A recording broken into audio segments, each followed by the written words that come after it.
वहाँ ये भी तो फैक्ट है ना कि टेररिज्म इज ऑन राइज। तो हम आंखें कैसे इससे चुरा सकते हैं? कैसे हम कहें कि नहीं दहशतगर्दी हो रही है तो होने दें?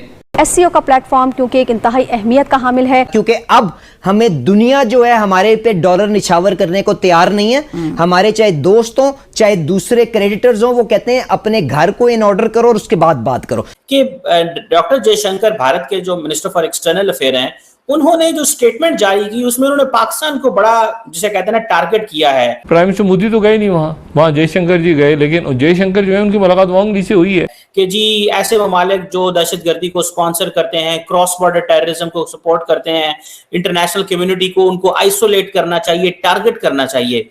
कर्जे आपके आसमान को छू रहे हैं। 10,000 अरब रुपए महीने का आपका सूद, साल का सूद का खर्चा हो गया हुआ है। नोट छाप छाप के आपने महंगाई से अपने अवाम की कमर तोड़ दी है। खुदा खत्म हो गया, इतनी जल्दी यू टर्न ले लिया? कैसे ले लिया इतनी जल्दी यू टर्न? अभी तो आपने हमें सब्ज ख्वाब दिखाए थे, वो ख्वाब कम से कम हमें नींद से बेदार तो होने देते। चीनी कभी आटे का बहरान पैदा करके उनकी कीमतों को बढ़ा दिया जाता है, कभी गैस बिजली, खुदारा ख्याल कर। अब बहुत सारे पाकिस्तानी कह रहे हैं कि हमें टारगेट कर रहे हैं, लेकिन पाकिस्तान की जो हुकूमत है वो जवाब भी नहीं देती उनका। कि अगर आपने अपने मुल्क में सिक्योरिटी सिचुएशन बेहतर नहीं कर पाए किसी वजह से, तो आपके मुल्क में फॉरेन डायरेक्ट इन्वेस्टमेंट नहीं आएगी। नहीं आ रही ना।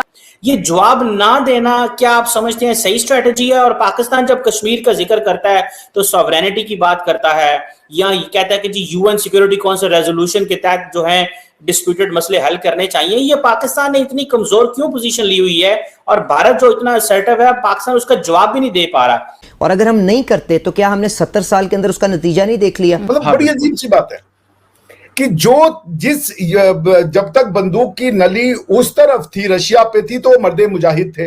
जब बंदूक की नली अपने ऊपर हो गई, ऑब्जेक्टिव रीजन वही रहा कि भाई कॉज ऑफ इस्लाम के लिए हम लड़ रहे, तो आपने कह रहे कि नहीं अब ये आतंकवाद हो गया। कि हमें ना ये जो कॉन्स्पिरेसी थ्योरीज की माइंडसेट है ना, इससे बाहर आ जाना चाहिए। देखिए, इसमें कोई दो राय नहीं है कि आपके नॉर्थ वजीरिस्तान के अंदर दहशतगर्दी की एक शदीद लहर आ गई है। अभी बाजौड़ के अंदर आपके सेनेटर को शहीद किया गया। शंघाई कोऑपरेशन ऑर्गेनाइजेशन में पाकिस्तान ने यह भी कहा है कि नया फंड जनरेट किया जाए, कोई पैसों वाला बैंक होना चाहिए। आप क्या समझते हैं कि पाकिस्तान तंग आ गया है या दुनिया तंग आ गई है पाकिस्तान को कर्जे दे दे के? वजीर दिफा कहते हैं कि हमारी IMF जो है वो खुद मुख्तारी के लिए एक खतरा है। तो अगर आपको IMF या कोई और आपका डेवलपमेंट पार्टनर कहता है कि या तो अपनी आमदनी बढ़ाएं या अपने खर्चे कम करें, तो what is wrong in that? नमस्कार दोस्तों, स्वागत है आप लोग का हिंदुस्तान स्पेशल के एक और नए वीडियो में। दोस्तों, जैसे जानते हैं कि SCO की मीटिंग चल रही है और SCO की मीटिंग में भारत के जो एस जयशंकर है उन्होंने पाकिस्तान को जम के धोया है और एक बार फिर से टेररिज्म पे जो है वो पाकिस्तान को आईना दिखाया है। दोस्तों, इसको देखे पाकिस्तानी मीडिया एक बार फिर से ये बोलने लगी है कि भारत जब भी उसको मौका मिलता है तो हमको आतंकवादी बोलता है। तो कहीं ना कहीं ये जो चीज़ें हैं इसको देख के पाकिस्तानी जो है वो बहुत ज़्यादा गुस्से में है कि ये जयशंकर हमेशा जहाँ पे भी जाते हैं वो पाकिस्तान को हमेशा फंसाते हैं और पाकिस्तान को इस बारे में भी फंसाते हैं कि पाकिस्तान जो है वो आतंकवाद करता है। लेकिन अगर सही में देखा जाए तो पाकिस्तान में आतंकवाद तो है ही।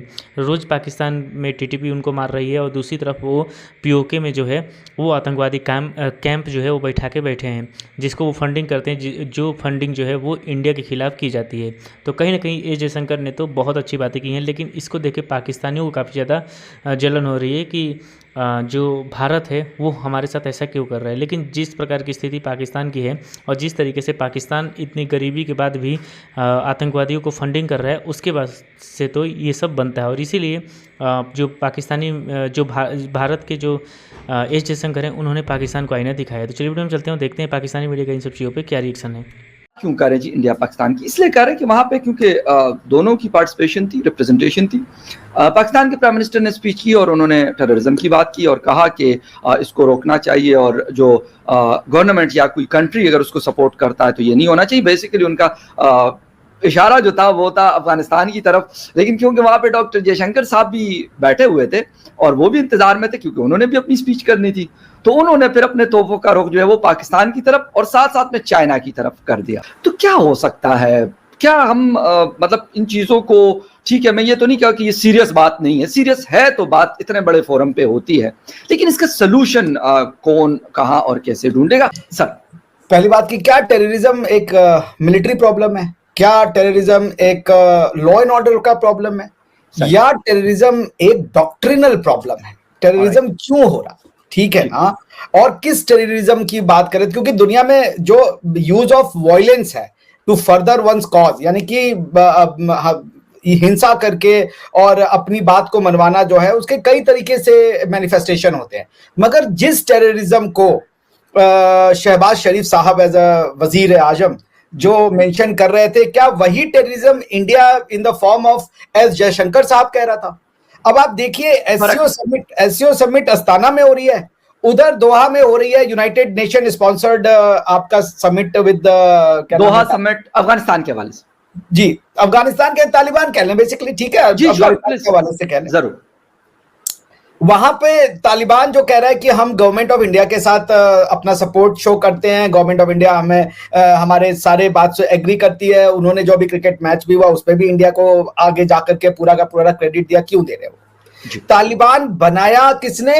पाकिस्तान ने, with the help of America and Saudi Arabia, right. ठीक है, अब सारा इल्जाम तो फोड़ दिया जाता है कि अमेरिकन ने बनवाया, हमारे गले पड़ गए, ये पड़ गए, वो पड़ गए, लेकिन आज आप जिस तालिबान को बनाए, जो जिसकी वजह से अफगानी नफरत करते हैं कि आपने उनके जिंदगियों में जहर घोल दिया बिकॉज ऑफ दिस, जो आपका एटीट्यूड था पाकिस्तान का, तो आज वो तालिबान आप कह रहे हो वो आतंकवाद है। यानी वही तालिबान जब लड़ रहा था रशिया से तो वो मुजाहिद थे और वो कॉज ऑफ रिलीजन लेके चल रहे थे, और वही चीज जब वो आपसे लड़ रहे तो अब आप उसको टेररिज्म कह रहे हो। ये डॉक्ट्रिनल अंडरस्टैंडिंग जब तक नहीं क्लियर होगी, जब तक ये डबल फेस नहीं खत्म होगा कि हम वॉर ऑन टेरर लड़ेंगे, चलो आतंकवाद से मिलकर लड़ते हैं, भाई नहीं लड़ सकते फखर भाई। उसका रीजन ये है कि एक पर्टिकुलर सेक्शन जो है वो गलत या सही में हम नहीं जा रहे, मगर उसका जो देखने का तरीका है, जो दृष्टिकोण है, वो उसको आतंकवाद नहीं मानता है। जैसे जब पाकिस्तान के पास आया तो पाकिस्तान चले गए मुल्ला उमर के पास, उन्होंने कहा देखो तुम्हें अमेरिका की साथ देने की जरूरत नहीं है, हम तुम्हारे साथ खड़े हैं, तुम वो कॉज करो, क्योंकि उनको वो ठीक लगा। उधर अमेरिका से कह दिया कि हम आपसे जो है आपके लिए वॉर ऑन टेरर में आपके अलाई हैं और आपके साथ हम मिलकर के लड़ेंगे। क्या ये तरीका सही था? और ये अगर तरीका सही नहीं था तो क्वेश्चन ये आता है कि क्यों पाकिस्तान ने ये डबल स्टैंडर्ड अपनाया, क्यों? उसका रीजन ये है कि वो जिस एक्शन को अमेरिका टेररिज्म कह रहा था वो उसको टेररिज्म मानने को तैयार नहीं है। ये डॉक्ट्रिनल प्रॉब्लम है। जब तक नहीं मिलके बैठेंगे कि आप किसी भी, और इसका एक ही तरीका है जो एस जयशंकर साहब ने कहा कि एक बार बहुत पहले हमारी आपके ही चैनल पे बात हो रही थी, तो किसी ने कहा था कि क्यों नहीं हम आतंकवाद से साथ मिल बैठ के लड़ सकते हैं। उसका एक ही तरीका है, पहला तरीका कि सामाजिक है, सोशल। आपको सोशल फ्रंट पे बहुत कुछ करना पड़ेगा, आपको जाना पड़ेगा उस रास्ते पे जिस पे यूरोप गया है। दूसरा तरीका है कि manifestation of violence in all forms. ये बेकार का ये 3476 साल पुराना फॉर्मूला कि भाई आपका आतंकवाद मेरे लिए फ्रीडम फाइट है, मेरा फ्रीडम फाइट आपके लिए आतंकवाद है, ये घिसा पिटा राग पाकिस्तान को बंद करना पड़ेगा।